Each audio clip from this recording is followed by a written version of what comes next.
Hoje nós vamos tratar de exceções em JavaScript. Já vimos o grosso da linguagem e agora estamos indo para as capacidades mais avançadas da linguagem, até chegarmos no ponto em que nós vamos ter total autonomia para fazer programas complexos, para acessar Atom, para acessar recursos externos, para efetivamente começar a programar na plataforma web e não apenas programação em JavaScript. Eu sou Paulo Roberto, esse é o canal Ultra Skimmer e esse é um curso de front-end web, ainda focado na linguagem de JavaScript. Nós já vimos aqui toda a introdução teórica e o grosso do básico da linguagem JavaScript, e nesse momento nós estamos aqui na parte de tratamento de exceções. Então, nós já vimos toda a parte de orientação a objetos. Agora, essa parte de exceções é muito importante porque ela é utilizada largamente na linguagem JavaScript em diversos pontos. A própria linguagem usa isso em estruturas de controle, em uso de objetos. Então, é importante a gente entender bem essa parte de tratamento de exceções. As exceções em JavaScript são implementadas de forma bastante conservadora. Mas o que é uma exceção? Uma exceção é um erro que interrompe o processo de execução do programa. E aí, essa exceção ela tem que ser capturada em algum lugar e tratada. Mas vamos mostrar na prática aqui para ficar mais claro o que isso significa. Então, a gente tem aqui uma testa exceção. Vamos testar a exceção aqui. Vamos criar uma função e vamos dar um parâmetro para essa função. Então, console log aqui, antes de chamar a função p. Aí a gente vai chamar o parâmetro p como uma função. O parâmetro aqui de teste exceção p a gente vai chamar como uma função. E aí a gente vai colocar aqui, depois de chamar a função p. E vamos fechar. Agora vamos chamar essa função teste exceção e vamos passar uma função para ela, uma função qualquer.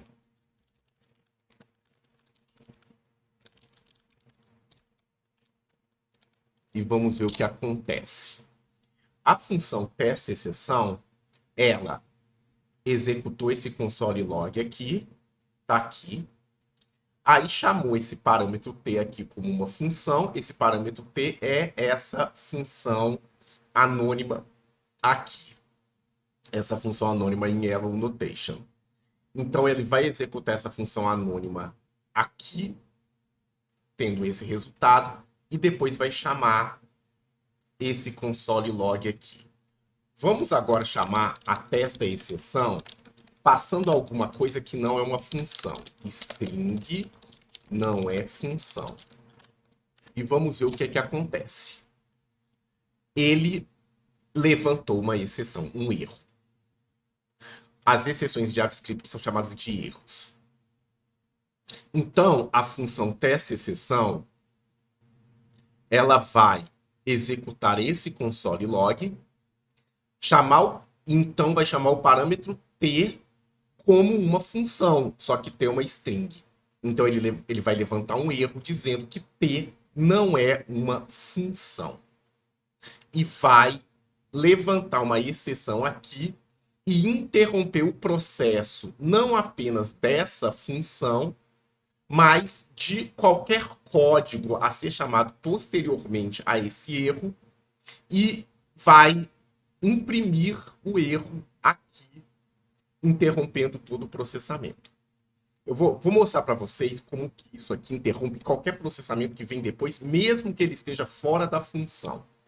Então eu vou chamar testa exceção aqui com uma string de novo e vou colocar um outro código aqui. Depois da chamada da função testa exceção. Então vocês vão ver que Essa chamada aqui entra dentro da função testa exceção, executa essa primeira linha, levanta o erro aqui. Esse erro não é capturado, então ignora esse cara aqui, essa linha aqui, e ignora tudo que vem depois da função e imprime o erro aqui. Agora, como que a gente trata exceção? Exceções, eles podem acontecer em qualquer ponto do programa e interromper todo o processamento a partir dali. Como que a gente trata isso? A gente trata isso com as chamadas de try-catch. Então, vamos fazer um try-catch. Vamos criar uma variável aqui que chama param.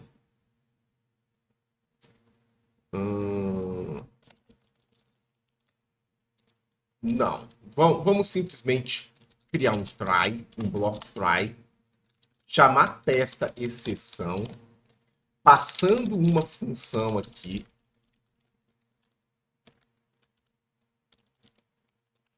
sabendo que essa construção aqui não vai levantar erro, não vai levantar exceção.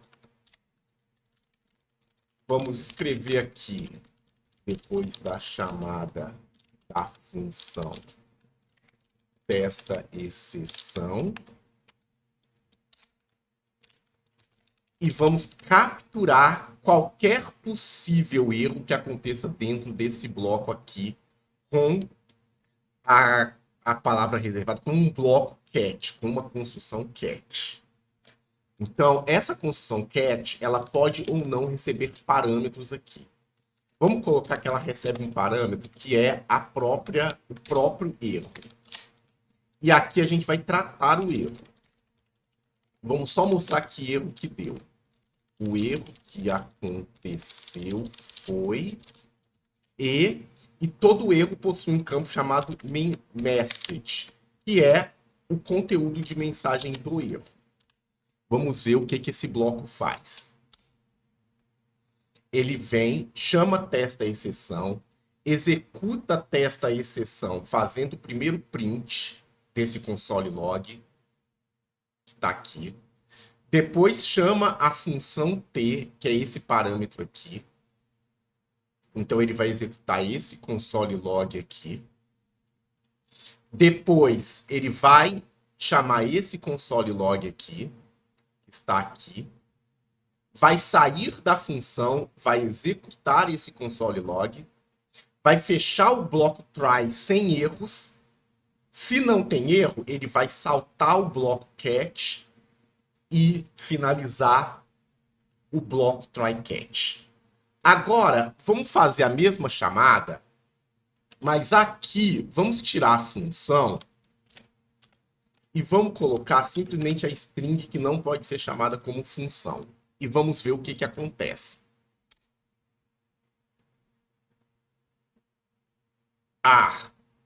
Ele entrou dentro de testa exceção, chamou esse console log antes de chamar a função t, chamou a variável t como uma função, mas t não é uma função, t é uma string. Então ele levantou uma exceção, levantou um erro.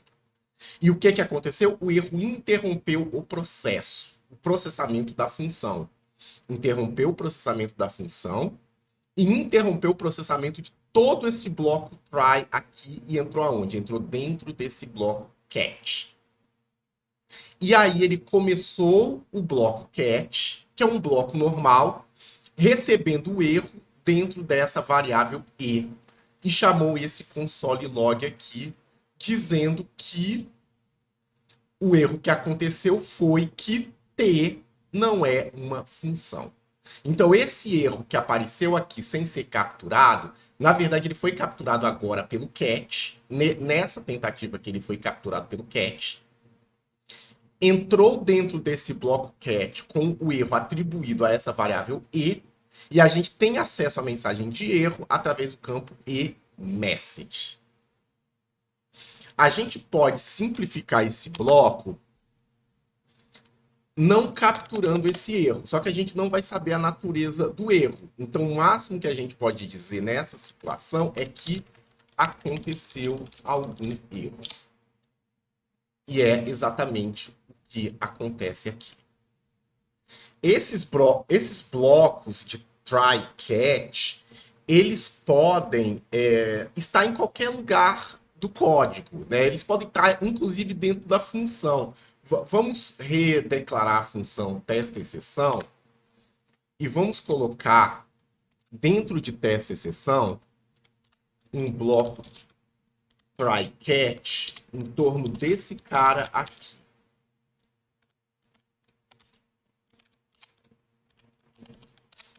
E vamos dizer aqui, não foi possível chamar o parâmetro t como função. Então, vamos colocar essa mensagem aqui de que não foi possível chamar o parâmetro t como função dentro desse bloco. E aí, vamos colocar a mensagem de erro aqui e vamos fechar nova declaração. E vamos chamar esse bloco de testa exceção forçando o erro. Primeiro vamos fazer sem forçar o erro. Vamos passar uma função aqui.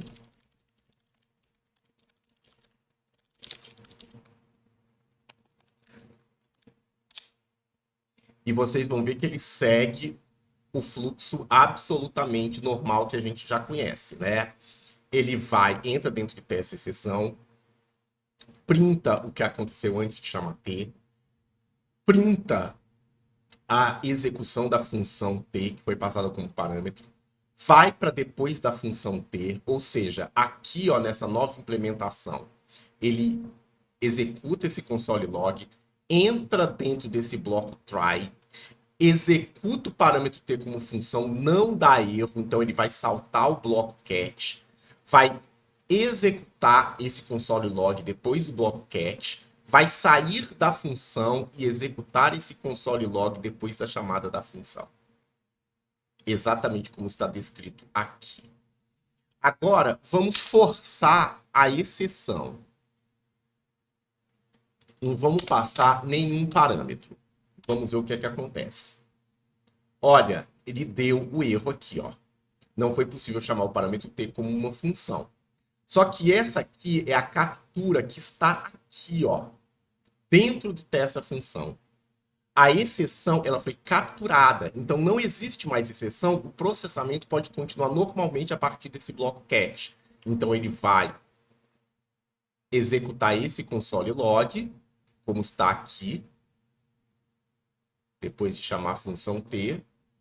Aí ele vai sair de testa exceção e vai executar esse console log, depois da chamada de função testa exceção, e não vai executar esse catch. Por quê? Porque o erro já foi capturado.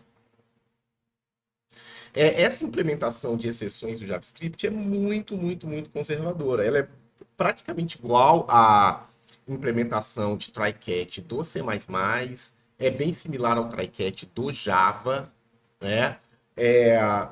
Mas é mais simples ainda do que as implementações de try-catch dessas linguagens, né? Porque as implementações de try-catch de C++ e de Java considera a tipologia. E aqui o JavaScript não. Você tem try-catch, acabou. Você pode capturar a exceção como uma variável do catch ou não. E é isso. Né? Não tem muito mais de tratamento de exceções em JavaScript do que isso. Né? O que a gente pode fazer é definir erros específicos, né? Que é o que a gente vai ver agora. Então, a gente tem a função aqui testa exceção. Testa exceção não manda mais erro, então eu posso chamar testa exceção aqui. E ela sempre vai funcionar, porque a captura da exceção de testa exceção está dentro da definição da própria testa exceção. Mas eu posso criar uma T que lança uma exceção aqui dentro. E essa exceção pode ser customizada. Eu posso declarar uma exceção com o tipo que eu quiser, com a mensagem que eu quiser. Mas vamos focar só na mensagem, que tipologia, ontologia de exceções é um assunto um pouco avançado e que sai um pouco fora do escopo dessa apresentação aqui que eu estou fazendo. Então, vamos declarar uma função, vamos chamar testa exceção, com uma função aqui. Vamos usar essa notação aqui mais explícita. Vamos chamar aqui testa exceção com uma função e vamos declarar uma exceção aqui, certo?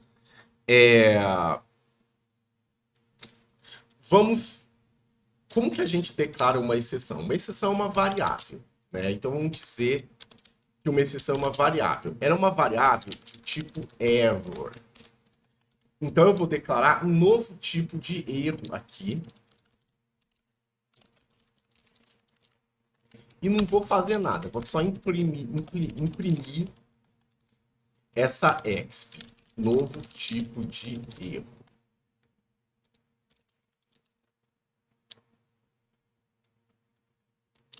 Então, o que aconteceu aqui? Até essa exceção executou normalmente, não levantou nenhum tipo de erro. Executou a primeira parte da função antes de chamar t. Quando chamou t, ele executou essa função aqui, que declarou uma variável exp e imprimiu novo tipo de erro.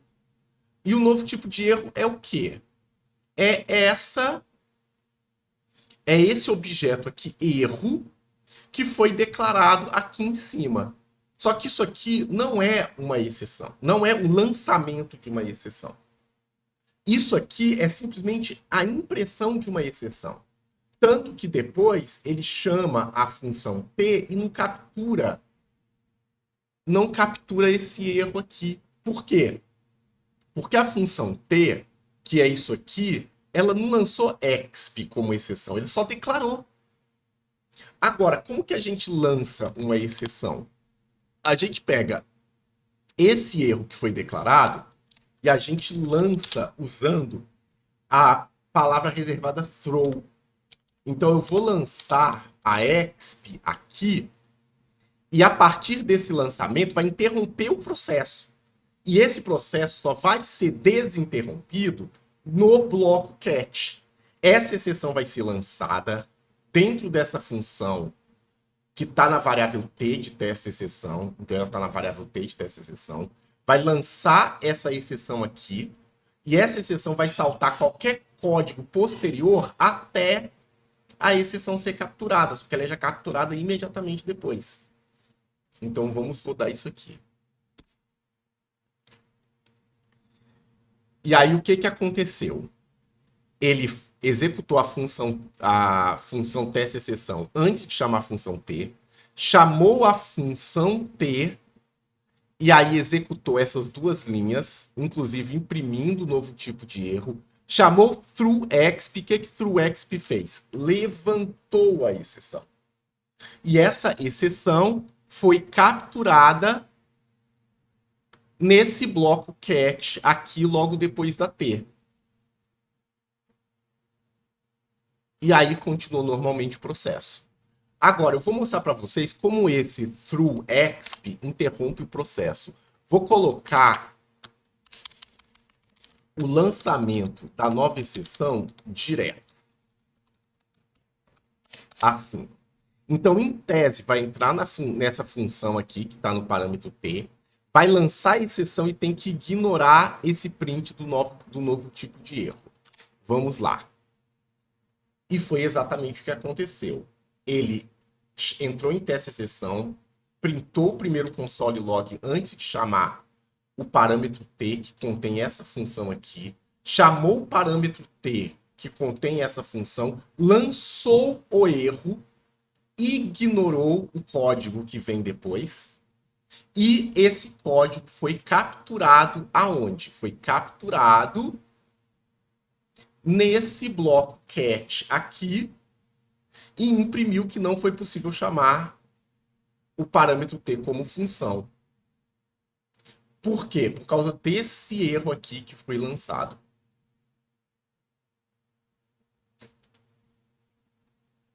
Eu acho que isso é o suficiente para a gente saber de criação, lançamento e tratamento de exceções em JavaScript. Como eu falei, a implementação é bem conservadora, então não tem muito mais o que falar. Uma vez visto o lançamento de exceções e a captura de exceções em JavaScript, a gente pode seguir para o próximo passo, que é investigar melhor o uso da assincronia na linguagem, que é uma das características mais importantes e mais celebradas do JavaScript e que torna a programação em JavaScript muito, muito, muito interessante. Até lá!